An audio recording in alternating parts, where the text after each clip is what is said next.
Hello everyone, I'm Adam with AEW Maine Treasure Adventures. We are on a really cool adventure today. We are going to the Bear's Den in Acadia National Park. A ton of people don't know where this is, even people that have been here their whole lives. So let's go on this treasure adventure together.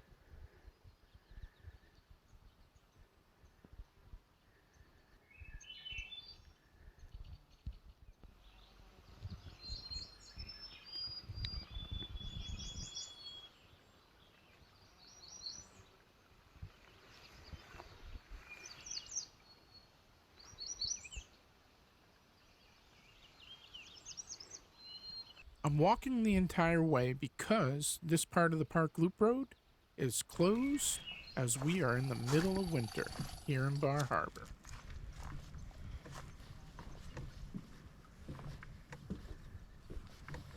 I started off by crossing all the wooden bridges because why not? And then saying hello to some of our duck friends.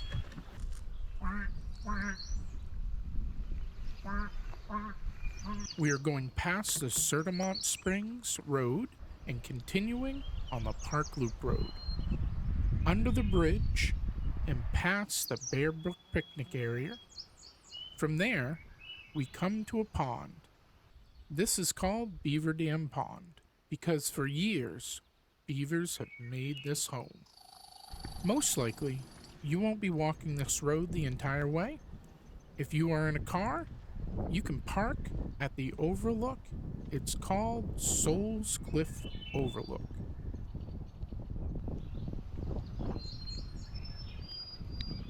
From the overlook, it's a small walk up the road until you get past the ledges.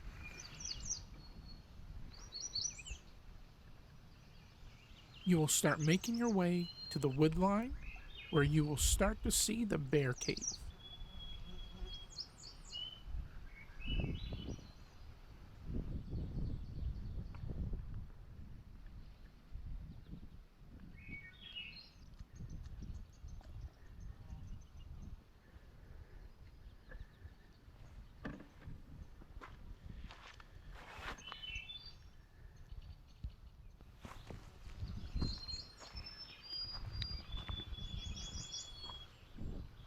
The bear den actually dates back to the 1800s and had a path leading from Eden all the way to the den. The bear cave appears on very old maps throughout the 1800s as the Bear's Den. Eden was incorporated as the town of Eden in 1796. The original document declaring the town's name was signed by Samuel Adams. Yes, the guy that makes some great beer. He also did a lot of other more important things for the history of the US. In 1918, the official renaming of the town of Eden to Bar Harbor was made. The reason that they selected the name Bar Harbor was to reflect the dramatic sandbar connecting Bar Island to Bar Harbor at low tide. Yogi, are you home? Hey, boo boo. I'm smarter than the average bear. Nope, nobody's home. Also, the park itself went through some name changes throughout its beginning years. In 1916, a presidential proclamation by Woodrow Wilson recognized the special scenic beauties of the area by creating Sertamont's National Monument. The first name change took place in 1919. It was changed to Lafayette National Park, formerly known as Sertamont's National Monument. This also officially made it the first national park east of the Mississippi. In 1929, the park was renamed once again, but this time the name stuck. It was changed to Acadia National Park. Thank God, Acadia sounds way better than any prior name. Back in the 1800s, they had a good reason to call this the Bear's Den. As back in those days, bears were common on the island, at some point after Acadia National Park was formed, the Park Service unfortunately began a policy where bears were tranquilized and removed from the island.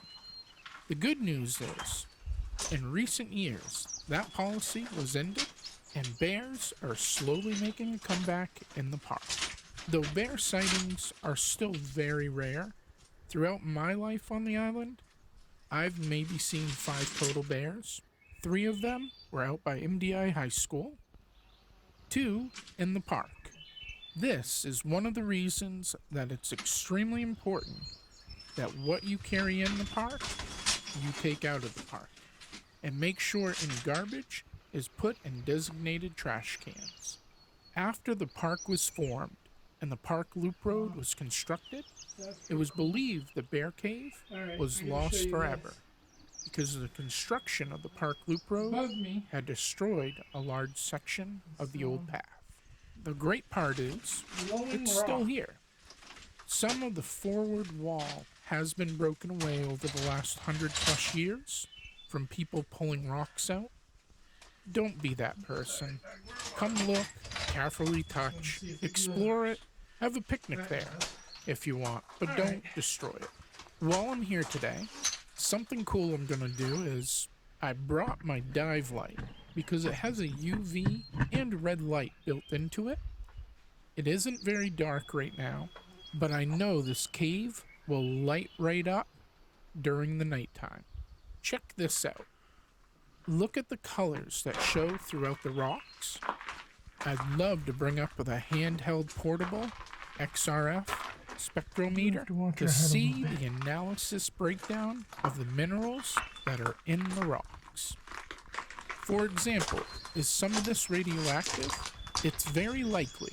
This island is made up of granite, which contain veins of naturally occurring radioactive elements, like uranium, thorium, along with the radioactive decay products. These trace concentrations may vary from stone to stone.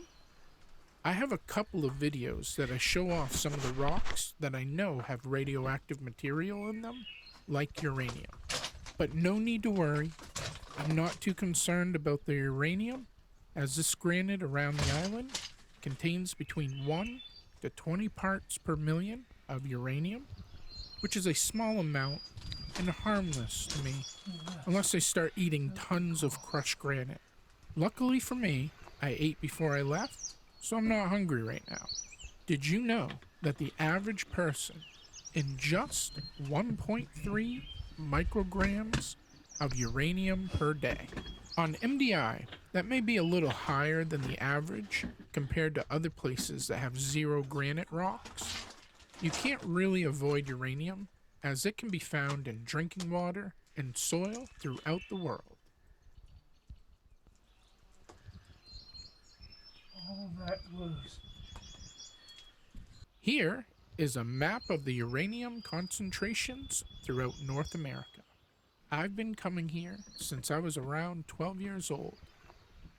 My friends and I would ride our bikes over here to explore not only the bear cave, but pretty much every square inch of this island.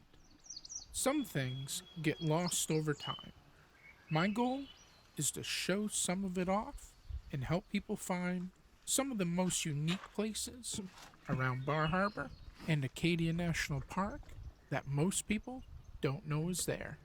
I'll again go over how to locate the bear's den and then show you some real footage of a mama black bear and a couple of her cubs.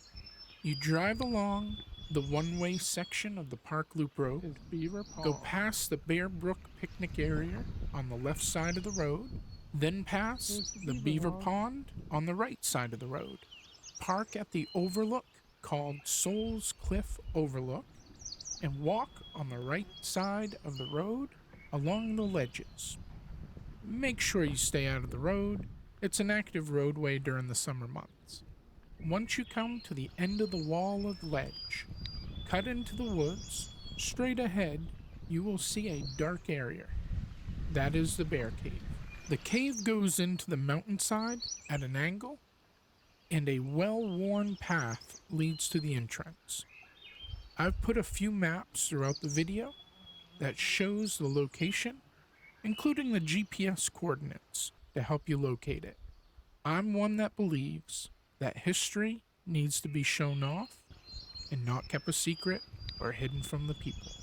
Even if it's a monument or statue of a not-so-good person. If the statue or plaque is marking a person or place in history, they need to be left alone. If something was found out about the person after the fact, and people have a problem with it, a second plaque can be added to tell the entire story.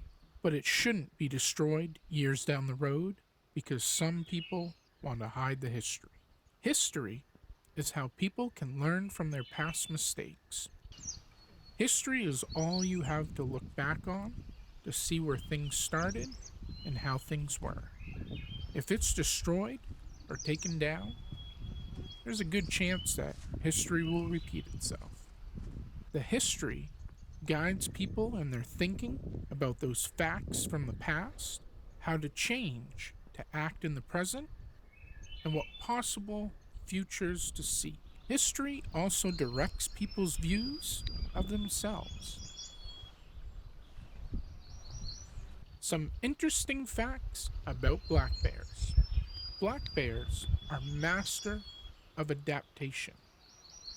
Black bears have few predators. Black bears are about the size of humans. The females weigh on average between 100 to 400 pounds and 4 to 5 feet in length. The males between 150 to 600 pounds and 5 to 6 feet in length. Bears are solitary animals.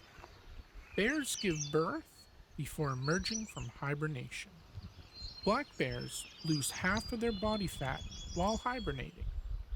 For all you campers out there, bears rarely turn down a snack, even if it's in a tent or a cooler. So keep your food away from where you're camping. Unlike grizzly bears, black bears seldom attack humans. It's usually because they're protecting their cubs. Yogi, Boo Boo, and AEW out.